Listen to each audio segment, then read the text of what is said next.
Alaska, the continent in the Inuit language. Libby is a young American full of energy.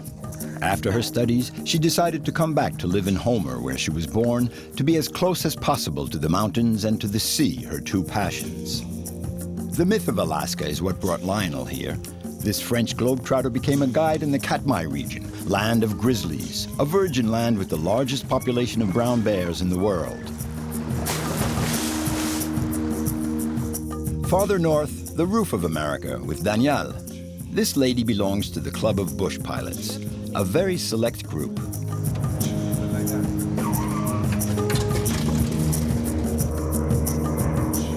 There was a year that I spent in Alaska. My first year, I never had a car. I went everywhere by an airplane or a mountain bike, so. And to me, that was a dreamland, or still is.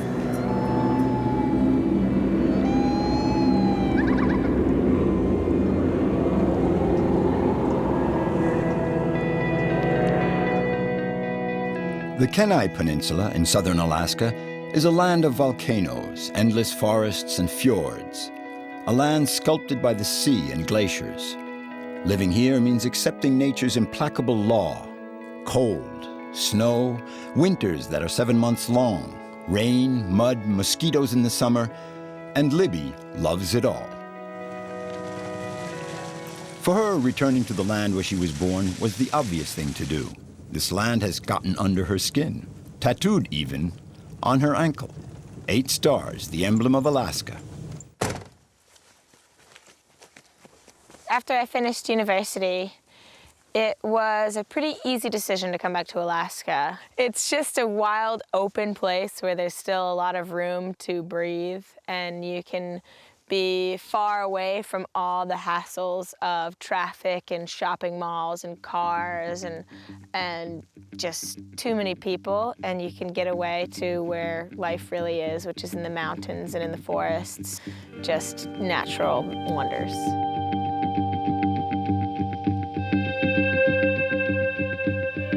Kachemak Bay near Homer, Alaska, is home to the biggest crabs in America and to the biggest Greenland halibut in the Pacific, and that's no fish story.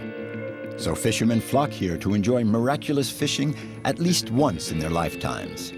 And Libby turns sailor to teach them the basics of fishing.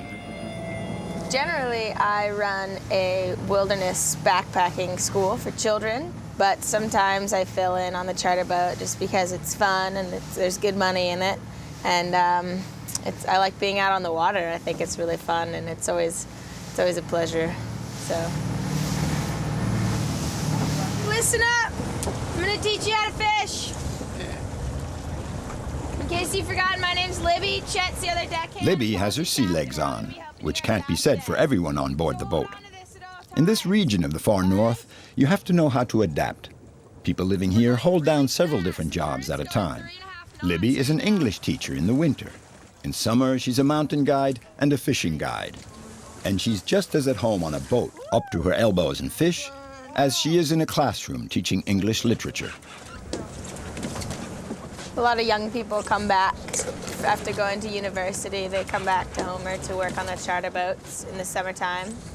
And there's not a lot of work in the winter, but in the summer there's more work than there are people. So it's a good job to have. I like fishing because it's fun, but I definitely prefer the mountains.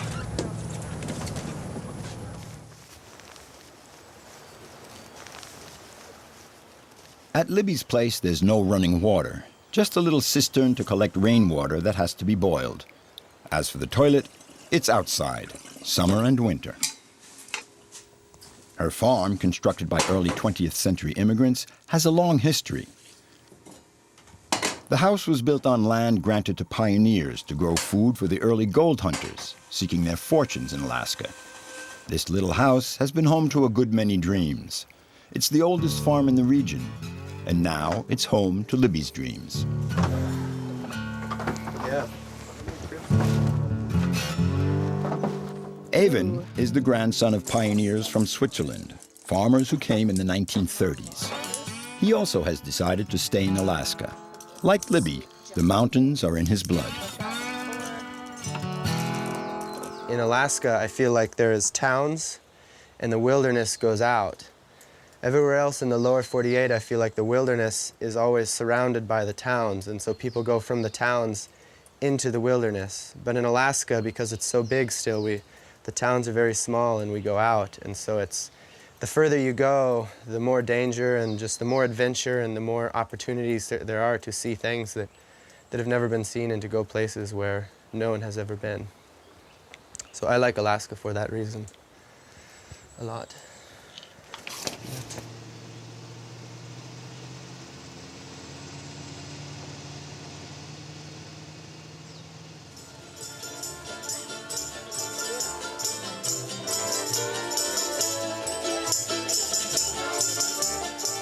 The generation of Libby's parents was part of the last great wave of American-style pioneers. In the 1960s, a lot of hippies left California for a more authentic lifestyle in Alaska.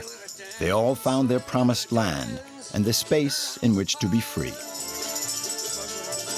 Hey, dance, gypsy, dance, all around the fire. Dance, gypsy, dance, all around the fire. Won't you dance, gypsy, dance, around the fire. This is a small gathering of our closest family friends for my mother's 60th birthday. Everything's special about Homer. We have beautiful scenery, wonderful people, really nice, close community. There's glaciers nearby and mountains, amazing fishing, and just a really nice arts community.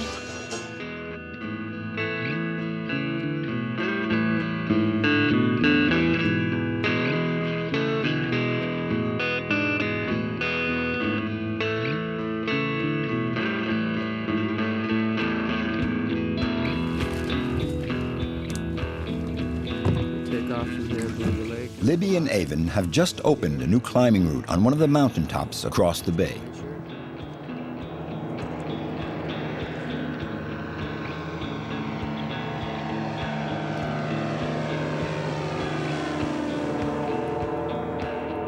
We're going with them on their last reconnaissance flight before winter. They have to make this trip in order to evaluate the difficulty of the climb and of the glacier. If all goes well, they'll be bringing groups of teenagers here next summer. Here's a really difficult spot for the pilot to land because it's a very small valley, and he has to circle around and then land. Anything windy and it's going to be a little bit tricky, so we're on his schedule. The glacier pilots here and the bush pilots here they're in charge. They're the number one, so we just kind of work by their schedule.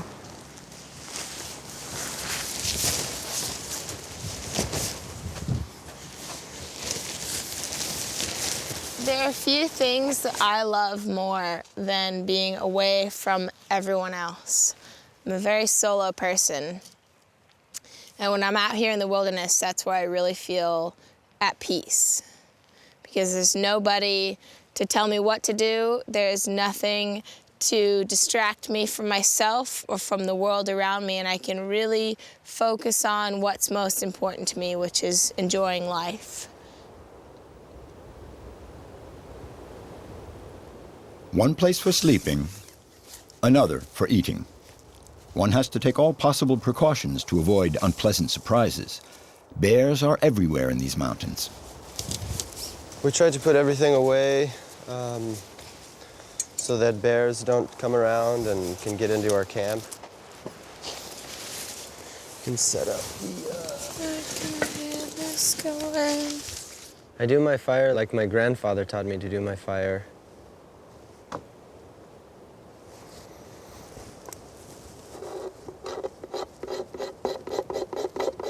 This wood is high in turpentine. This is magnesium and opine wood. And the magnesium, when it's lit, it burns very hot. So the two of them together, this wood helps the magnesium catch on fire.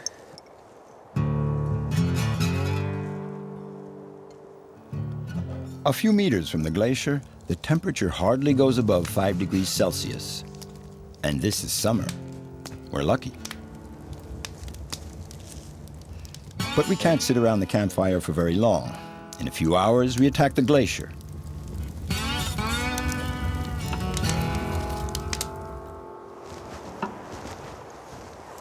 There are dozens of ice fields in the Kenai Peninsula, some of the largest in the world, and most of these frozen seas are practically inaccessible.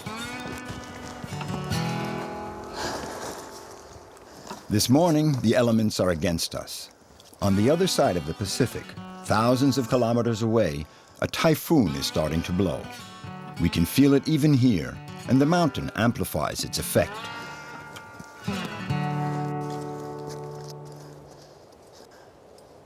Just across the mountain range is the Gulf of Alaska, and so the weather comes usually from the Gulf of Alaska out there, and it comes over these mountains, and it just comes in real fast sometimes, strong winds.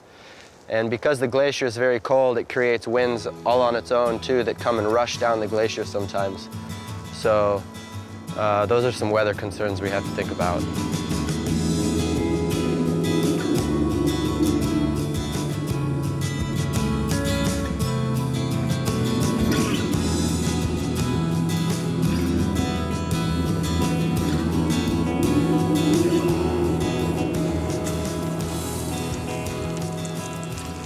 There's all kinds of volcanoes around here. We have Mount Augustine, Mount Iliamna, and Mount Redoubt. Mount Redoubt just erupted in April of this year, and it was a pretty big eruption. It spewed ash for hundreds of miles. There's ash all over Homer and Anchor Point and all the way as far as the head of the bay. Up here, that's what you can see, all the black on the glacier is all from the volcanic ash. The glacier is alive. It's always moving. Libby and Avon have to come here regularly to update their knowledge of the mountain and to evaluate the dangers. This seemingly immobile mass is constantly changing. Crevices shift. And like everywhere else in the world, this immense sea of ice is receding, inch by inch. The valley has been the same for 1,000 years. The ice has moved back, of course, but people have not come here, and there's no campsites, and the bears don't come and eat your food because they don't even know that they can. There's no reason for it to change in the past, and we try to keep it so there's no reason that it has to change in the future. You always make sure your campfire is put out and cleaned up, and I try to scatter it and bury it so that you can't tell that anyone was even here, that this wasn't even a campsite, so that it can be preserved for the next people and for generations to come, and also appreciate places like this. Avon's grandfather, the pioneer who came to build Alaska, handed down this philosophy to him. The earth is generous on condition you don't take everything from it. It's hard to believe, but even here, man's insatiable appetite is putting nature at risk.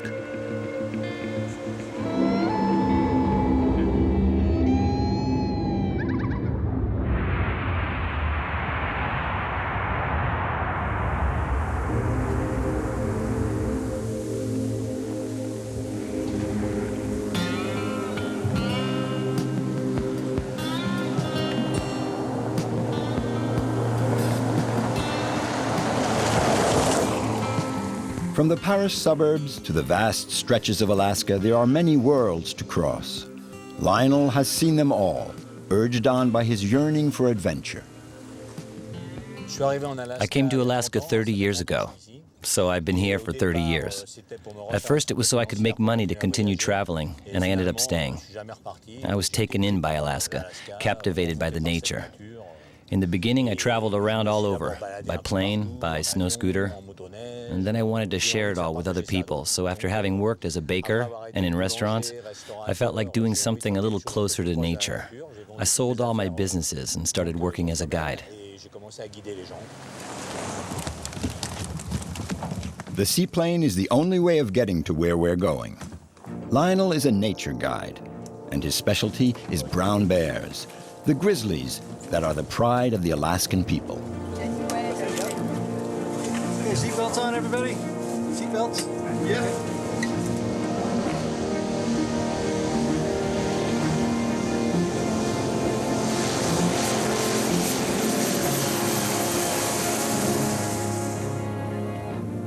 We're going bivouacking with Lionel in the Katmai, a totally virgin region, 400 kilometers west of Anchorage. The north, until the wind came out of the north, now we're finally The Katmai is a vast uninhabited region of middle-range mountains, lakes, volcanoes, and tundra. For nearly 100 years, the Katmai has been a protected area, a natural reserve. This land is sacred.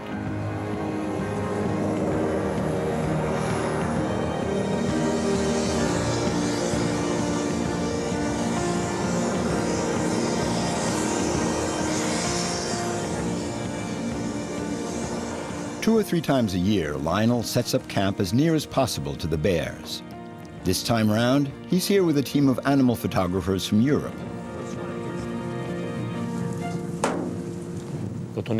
When you're really isolated like this, if something's missing, there's no way you can get it. You have to have it with you. That means an enormous amount of planning, a lot of material. If we want to be completely safe, we need satellite telephones, weapons, good quality tents. If we forget something, we do without it. That's it. You never know what could happen. It could rain. The weather in the north changes very quickly. And then there are all the weather fronts that come from the east, from Siberia.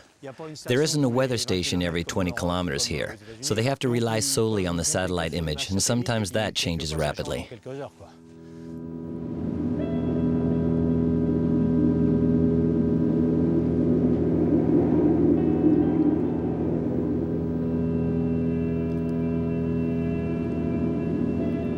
This is the last sanctuary for one of the most legendary of animals, the brown bear.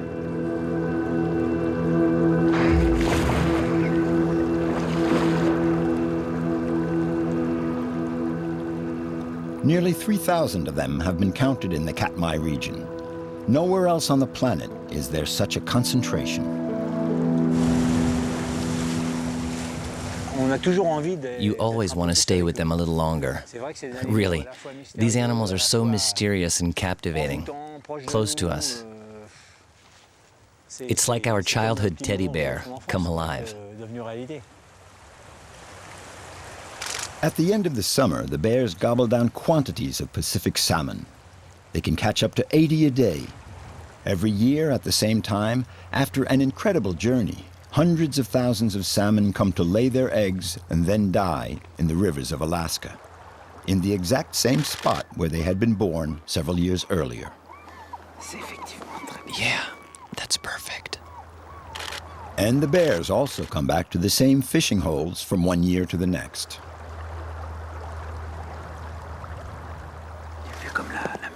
The mother is dominant because she's managed to get rid of the male. With 2 cubs, she took enormous risks. She must have known that she would come out on top. It must have been a male she knew, because you don't often see a female with young drive off a male of that age.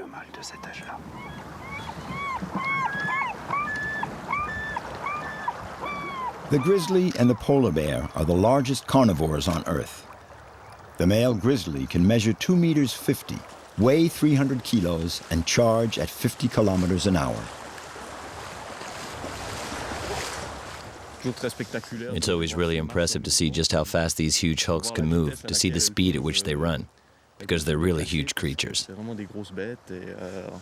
They always come across as clumsy, but when they take off, they can move.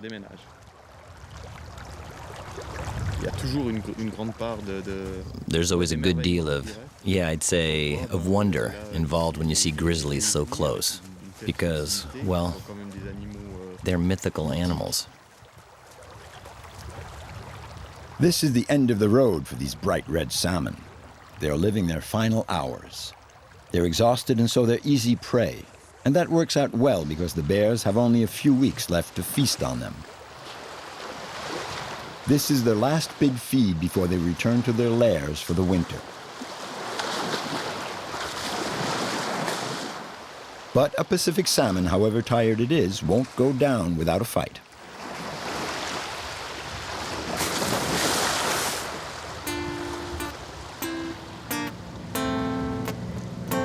The Katmai is a land for adventure seekers. Patrick started out in Colorado, and in several stages has traveled more than 5,000 kilometers in his little plane before finally flying over this territory, where he has come to fish trout. Well, I enjoy the flying more than the fishing. And yeah, it's a nice way to relax, and you appreciate a lot of things when you have the freedom of flight. You got to be careful, and you have to know your limits, and the way to stay alive is to be more conservative. But as you're here more, there's little tricks that nature tells you that nature's changing, and if you're aware of that and safe, it's a good time.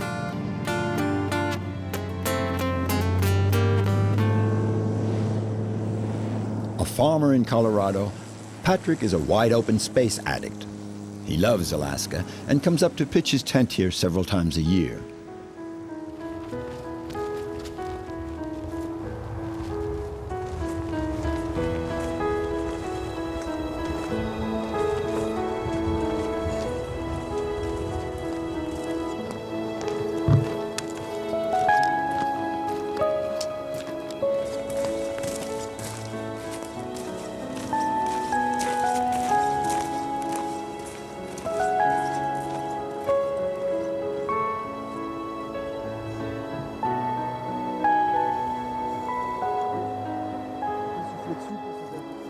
Sometimes we bring friends and family. 1 month ago, I bring my 2 nephews, 12 and 13 years old. They had a nice time. Alaska's fun when you share it. It's most fun when you share and show people. The country is so magnificent and extraordinary that I think I've caught the Alaska bug. I try to make it back here. This is my 7th almost consecutive year. The moment I board the plane to return to France, all I can think about is coming back again.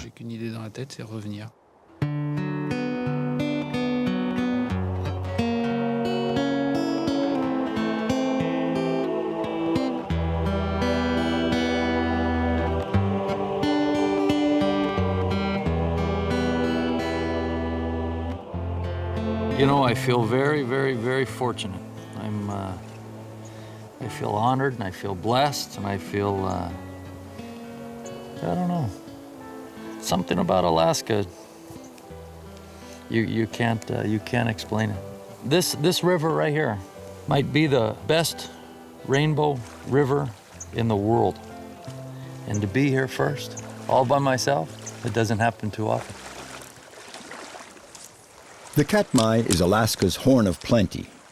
Where man and animal cross paths, the extraordinary becomes possible.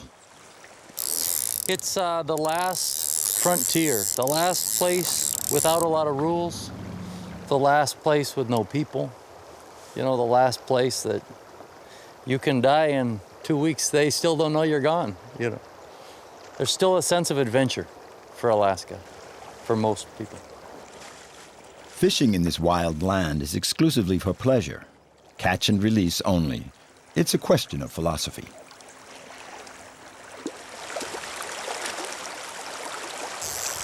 Right now, the trout get in behind the red salmon. The salmon are going up the rivers to spawn and lay their eggs. So right now, the trout will get behind the salmon. Slow down.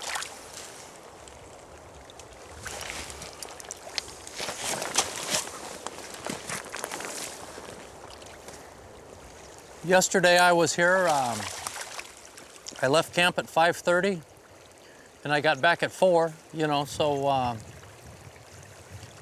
my back starts to hurt though. Yesterday I took a nap on an island like this. You always wake up looking for the bear. Sound of Alaska. You know, bears, if you make yourself as big as you can with bright colors and a lot of noise, most of the time they leave. And the minute you run, if you're gonna walk away, back up. But the minute you run, it's their character to chase. So you just hold your ground and don't show any fear. Your heart.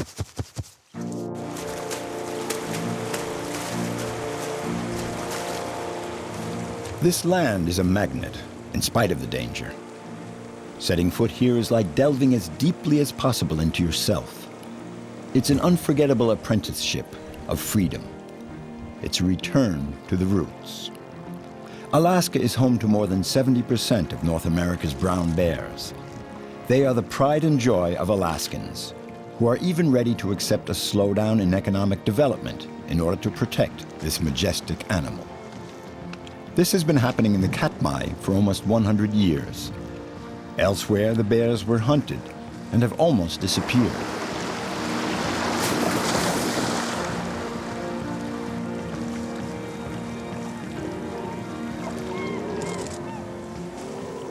After a few hours' walk in the river, we find ourselves face to face with a whole family.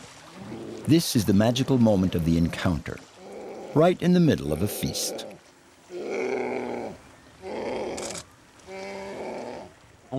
We try to get as close as possible to get good photos, but the bear's a huge predator, so there's always a risk.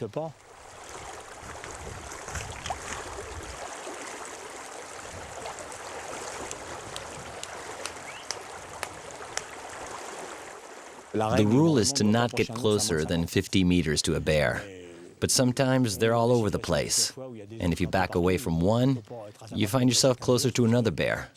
So in fact, we're quite often only 15 to 20 meters away. I found myself surrounded by bears, but they didn't show any sign of aggressivity. The most important thing to do is make yourself known to the bears so they can identify you. They're gone. Come closer. There's a female and 3 little ones.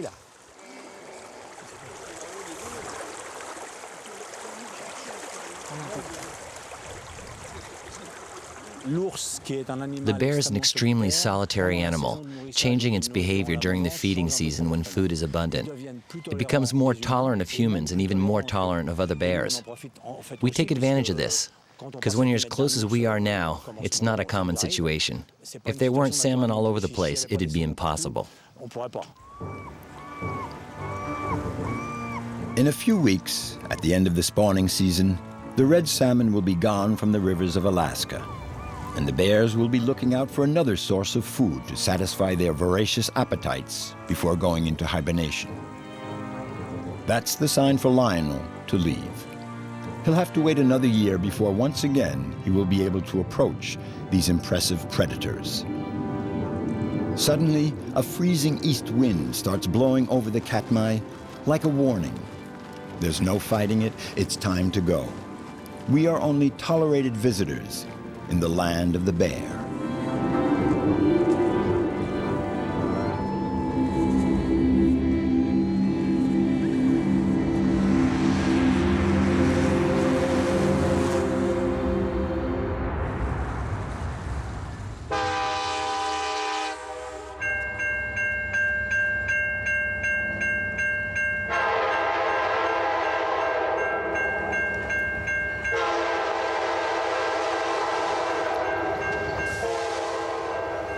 Talkeetna holds a special place in the hearts of American pilots.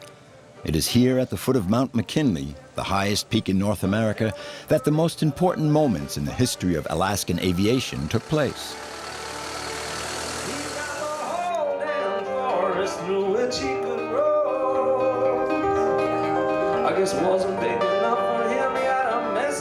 This village remains the dream of many pilots even today. The airplane is still the easiest means of transportation in Alaska. Pancake breakfast at the old log cabin store. Sprinkle through the window, don't you bother with the door. Go on into the kitchen, fix yourself. Danielle is one of those famous Alaskan bush pilots who have the reputation of being among the best in the world. She can fly in the worst of conditions.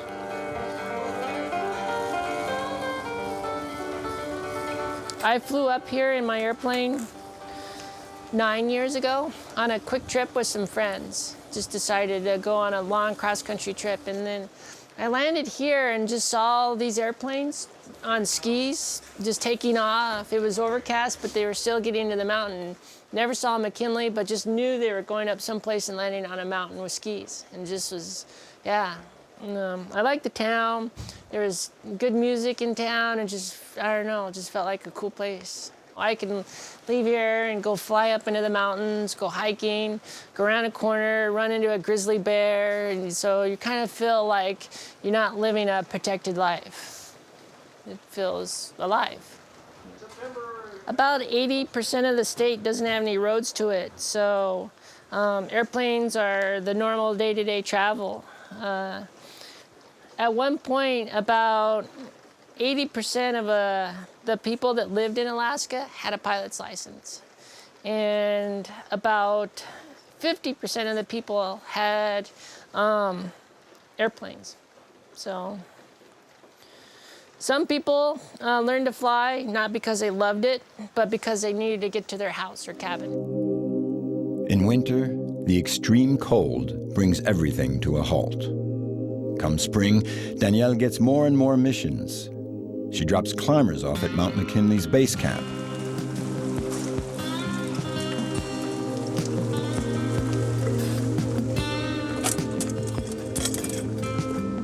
In summer, weather conditions permitting, she treats her passengers to a flight over the snow-capped peaks.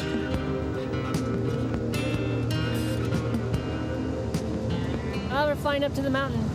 Yep, and up to the McKinley. No, we're not.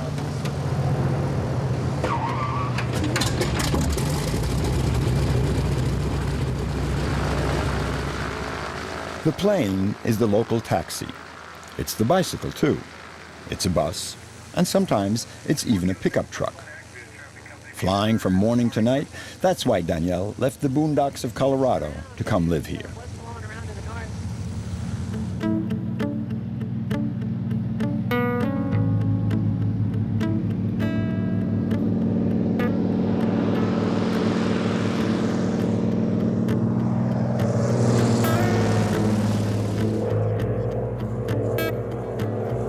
Most people that come here on a scenic flight generally want to be in a Beaver because of the old radial engine, the poop, poop, poop, poop.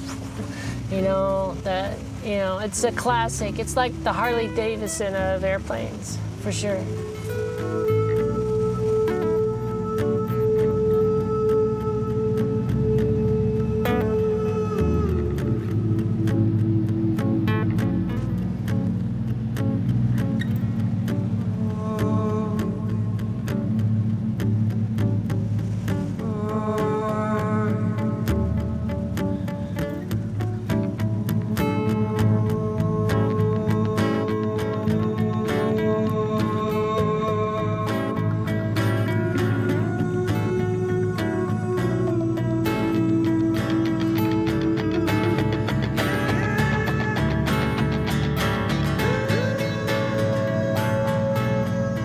The more I get into the backcountry, the better I feel. I felt definitely, more at peace. My first year I spent in Alaska, I never had a car. I went everywhere by an airplane or a mountain bike, and to me that was a dreamland, or still is.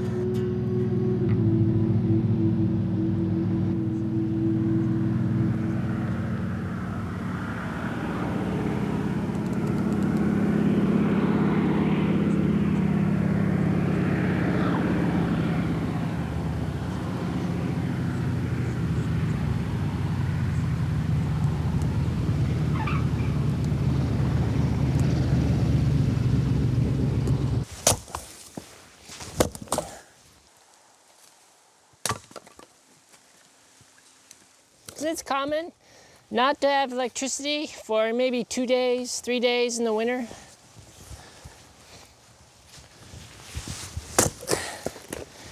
And when it's 40 below,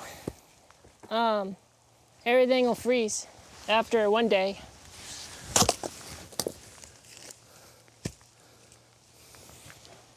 And that's a problem not just for water, but for canned food. Anything like that will ruin. There's no choice but to adapt to the climate. Danielle lives without running water in a converted container. She chose this life far from material constraints precisely because it gives her just what she needs, and no more. Enough to eat, to live, and above all, enough to dream. The essentials. It's hard to explain, but I don't feel alone. feel connected to everything that goes around. Whereas if I'm in a city or more people, I feel more lonely. The more civilized thing gets, the more I feel lost. And here I don't feel lost. Some mornings here, I awaken and moose will come walking by. One morning I had a mother moose right outside this window. Her back is like this high. And then the calves are just walking around, little babies in the yard. And so you are reminded on how basic it is, necessities of life.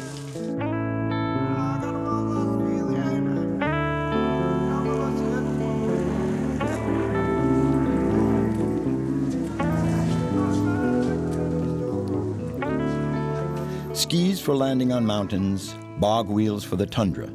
Danielle knows how to handle it all. In no time, 3 shakes and a few turns of a wrench, she changes her plane's landing gear. I grew up in Colorado, and my dad, my brothers were all car mechanics and airplane mechanics. So weekends were out at the airport, and weekdays were in the garages. I like mechanics. I grew up around it, so yeah. Danielle, going? Good. How's it going? Good. Ready to go rafting? I am ready. Awesome. Let's go check out where we can land. Today's mission is to drop Carl off near one of the region's many rivers. I'm ready.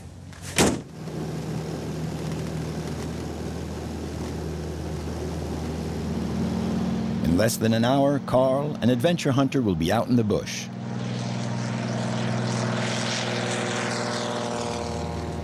For the Alaskans, taking the plane to go rafting is like taking the bus to go play tennis.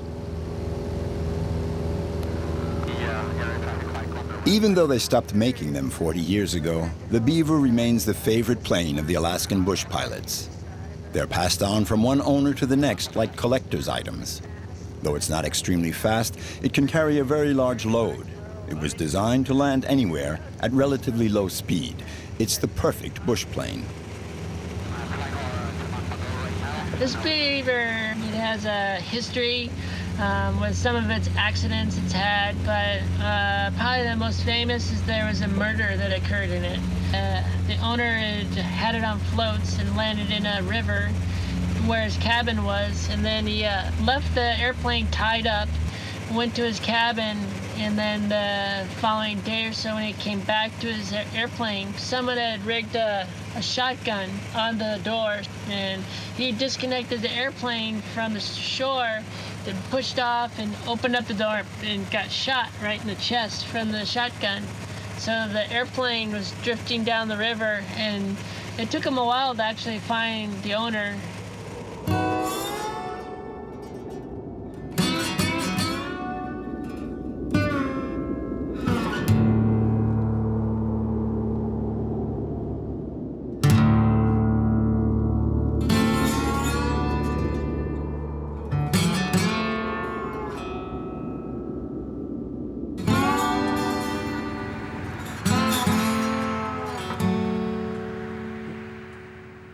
Danielle doesn't use landing strips, but just plots of open land, one more improbable than the next.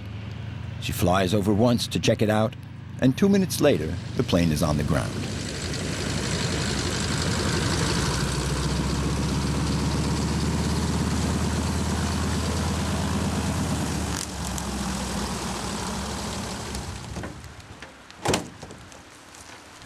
Cool. Well, have a good trip.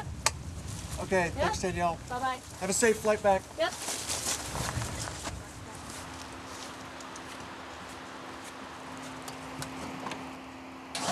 Carl is going to have to walk a little before getting into the water. From now on, he's on his own, but that's exactly what he came for.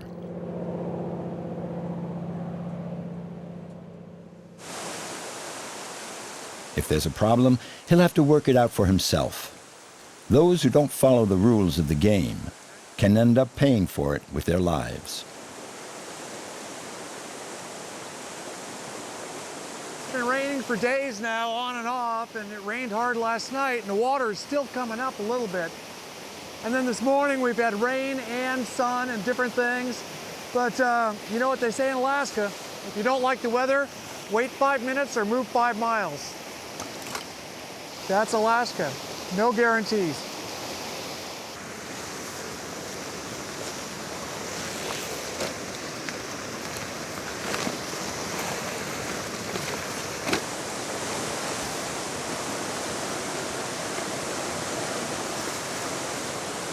It's become popular recently, pack rafting, where we take these rafts of about 2 kilos and we carry them into the wilderness and find some river to run out in the middle of nowhere.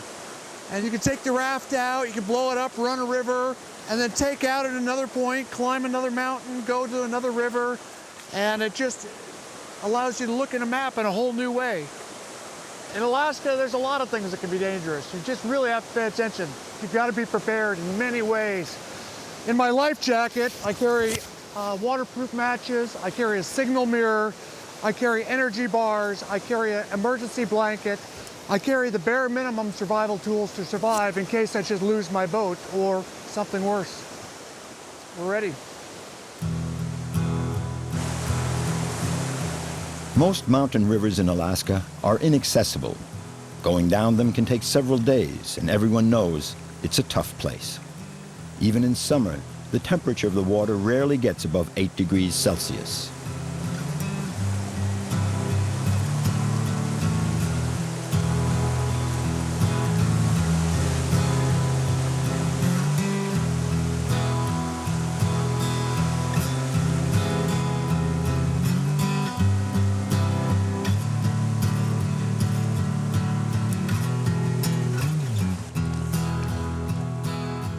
Enjoying simple moments like this in a breathtaking landscape.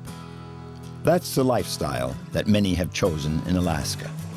A simple and serene existence. Living here is feeling that you've found your place. We're only 30 kilometers down from the glacier where this water is coming from. This is the Shalitna River, which comes out of the many glaciers on the east side of the Central Alaska Range. It's both got some clear water from snowmelt and the milky water from the glaciers. Now, every river in Alaska was named by the natives. It ends in na. Shalitna, Susitna, Tokasitna, and that's how you know it's a river in an Indian name. Oh, look at my snow tree. I said, oh, look at my snow tree. Carl, looks like you're traveling a little light. I am traveling light. Hey, you want to join us for lunch? That would be great. That would be great. Where are you stopping? Oh, you know, down here just a little ways. Okay. This canyon's going to open up a little bit. That'd be nice to get off these wet clothes for a little bit, get some sun on me. All right. The unexpected is everywhere. We run into Joe, another rafting fanatic. He looks like a trapper, but he was the Talkeetna grade school teacher for more than 30 years. These two are old friends. Hey, check it out, bear tracks. The strength of the people living here is that they're at one with their environment. When summer's over, you have to get ready for the cold, ice, and snow. And yet Joe and Carl wouldn't give up Alaskan winters for anything in the world. That's when they can really savor their Alaska. Well, I think there's a lot of emotions involved with being in the wilderness. For one, you have to be very honest with yourself, because if you make mistakes, you could easily die out in the wilderness. So you have to be careful, and you have to respect the wilderness, for one thing. You really get to appreciate your place in the world. We have to live on nature's terms. We can't change nature to live on our terms. So we have to accept it, and we have to see our part in how we fit in. You know, there are still wild places where you can disappear. I know you can still hike out into some wild places and try to make your way and live off the land. And it seems odd that probably most of North America was settled by humans coming from Asia, walking probably right through this landscape right here, but they kept going because they realized that this was not exactly the best place to stop just because of the climate. But now, you know, more and more of us are saying, well, you know, that that place was worthwhile. Let's come back and see what we can make of ourselves in that space. The last frontier.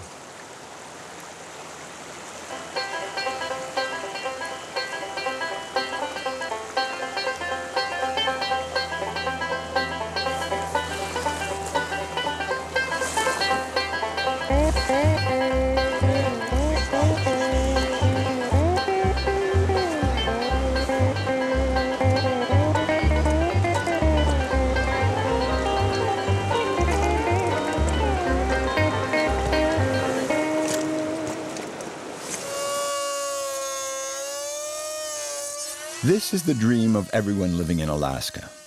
Danielle has just bought a piece of land where she's going to build a trapper's cabin. The myth of the pioneer lives on. This is for the floor of my cabin. The smaller pieces are easier to transport in the airplane.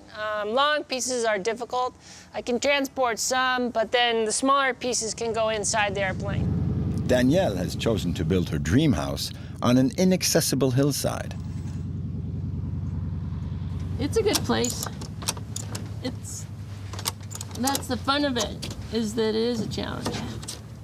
This young woman has not chosen the easy way out. The wind has to be just right in order to land on her little acre of paradise. Only Danielle could have dreamed this one up.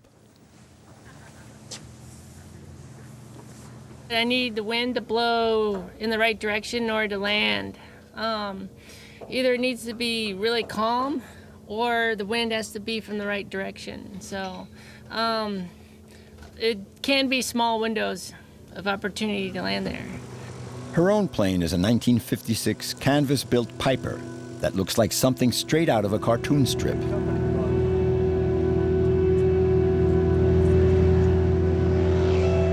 It takes about 5 minutes to fly there.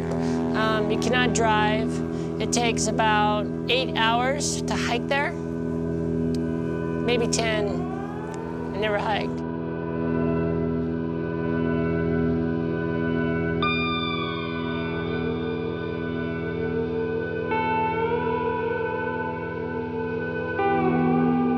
I feel alive for sure. Usually like an early morning before everybody's awake. When you first take off and feel the airplane leave the ground, and it's just the smooth, cold air, and it's just like flying up into a blanket. It's pretty dreamy. I don't know how you could beat that. It's just amazing. I feel fortunate that I'm obsessed with something so fun.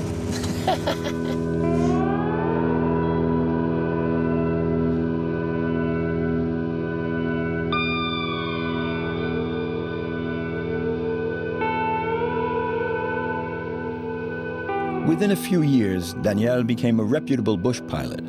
She can land almost anywhere, something that not many other pilots are capable of doing. Her hill is a long way from being a landing strip. With a slope of more than 20 degrees, landing there is a real challenge.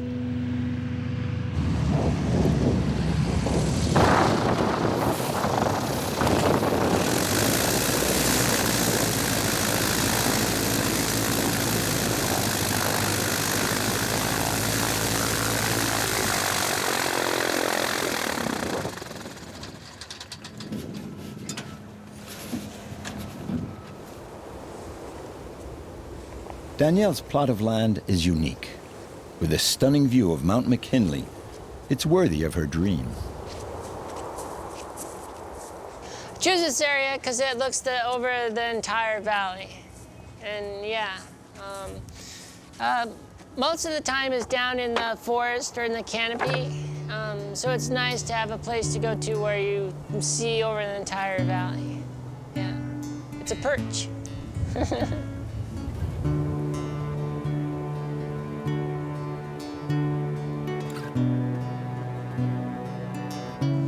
Alaska is the roof of America, yeah.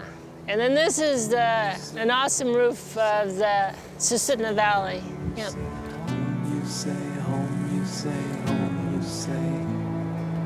Home you say, home you say, home you say, home. Home you say, home you you say, home you say.